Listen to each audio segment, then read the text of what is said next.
নমস্কার সকলকে আমার চ্যানেলে কৌশিক সরকার আর্টে স্বাগত। তো আগের দিন একটা ভিডিওতে মাটির থালার ওপর বড় মায়ের একটা মুখের আউটলাইন আঁকা তোমাদের সঙ্গে শেয়ার করেছিলাম। আর আজকে সেই ছবিটি কিন্তু কালার করছি। আর কালার করার জন্য কিন্তু আমি বরাবরের মতোই ফেব্রিক কালার ইউজ করছি। আর তোমরা যদি আগের দিনই টিউটোরিয়াল মানে আউটলাইনের টিউটোরিয়ালটা দেখে থাকো তাহলে অবশ্যই ধন্যবাদ। আর যদি না দেখে থাকো তাহলে একবার গিয়ে দেখে এসো, আশা করি ভালো লাগবে।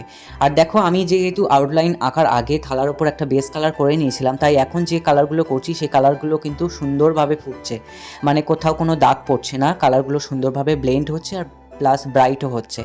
আর দেখো প্রথমেই কিন্তু আমি মায়ের গয়নাগাটি বা মুখ চোখের যে সমস্ত ওয়ান কালার হবে সিঙ্গেল কালার সেগুলো আমি করে নেব, তারপর আস্তে আস্তে শেডিংগুলো দেবো এবং তারপর ধীরে ধীরে আমি ফিনিশিংয়ের দিকে যাও। তোমরা পুরো ভিডিওটা শেষ পর্যন্ত দেখো, তাহলে বুঝতেই পারবে আমি কীভাবে কী কাজ করছি। আর আগের দিনের ভিডিওতে আমি মায়ের কিছু মহত্ব তোমাদের সঙ্গে শেয়ার করেছিলাম, তো আজকেরও কিছু মহত্ব তোমাদের সঙ্গে শেয়ার করব। প্রতি বছর বড় মায়ের একটি 22 ফুট লম্বা মূর্তি তৈরি করা হয়, যার ভিত্তি স্থাপন করা হয় লক্ষ্মী পুজোর দিন খুঁটি পুজোর মাধ্যমে।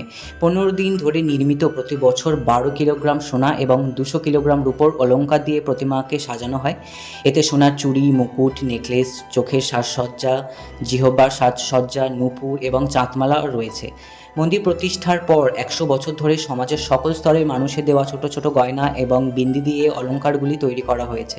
দেবীর গাঢ় বর্ণ, 4টি হাত, সোনা এবং পদ্মের চোখ দ্বারা বেষ্টিত একটি লালচে জিহ্বা রয়েছে, যা উষ্ণতা এবং শক্তি উভয়ই নির্গত করে বলে বিশ্বাস করা হয়। 2023 সালে পূজার 100 বছর পূর্তিতে দেবীর উদ্দেশ্যে নিবেদিত একটি নতুন মন্দির স্থাপন করা হয়। একই বছর কালী পুজোর দিন কোষ্ঠী পাথর দিয়ে তৈরি বড় মায়ের নতুন প্রতিমার প্রাণ প্রতিষ্ঠা করা হয়।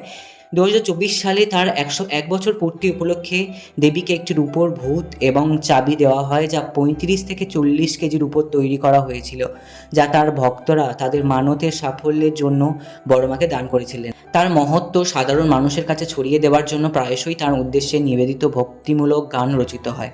বড় মায়ের 4টি হাতে অর্থপূর্ণ প্রতীক রয়েছে, যার ডান দিকের ওপরের হাতে আশীর্বাদের ভঙ্গিতে রয়েছে, যা তার ভক্তদের আশ্বস্ত করে। ডান দিকের নিচের হাতে জল ভরা সন্দেশ রয়েছে, যা সৎ জীবনযাপনকারীদের জন্য মাধুর্য, পুরস্কার এবং সমৃদ্ধির প্রতীক। তার বাম দিকের ওপরের হাতে রয়েছে অস্ত্র, যা মন্দ নির্মূল করার তার শক্তির প্রতীক। অন্যদিকে তার বাম দিকের নিচের হাতটি একটি পাপীর ছিন্ন মস্তা ধরে রয়েছে, যা অন্যায়ের স্মরণ করিয়ে দেয়। এই প্রতীকগুলির মাধ্যমে বড় মা কালীর দৈত্য রূপকে লালন পালনকারী এবং ভয়ঙ্কর হিসাবে প্রকাশ করেন, যা তার ভক্তদের তাদের কর্মের উপর ভিত্তি করে পুরস্কার এবং শান্তির মধ্যে ভারসাম্যের কথা মনে করিয়ে দেয়।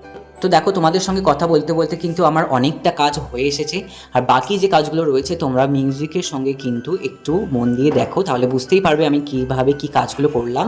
আর যদি আজকের ভিডিওটা ভালো লেগে থাকে তাহলে কিন্তু অবশ্যই কমেন্ট করে জানিও, আর কে কে বড় মাকে বিশ্বাস করো, ভালোবাসো সেটাও কিন্তু কমেন্টে জানিও।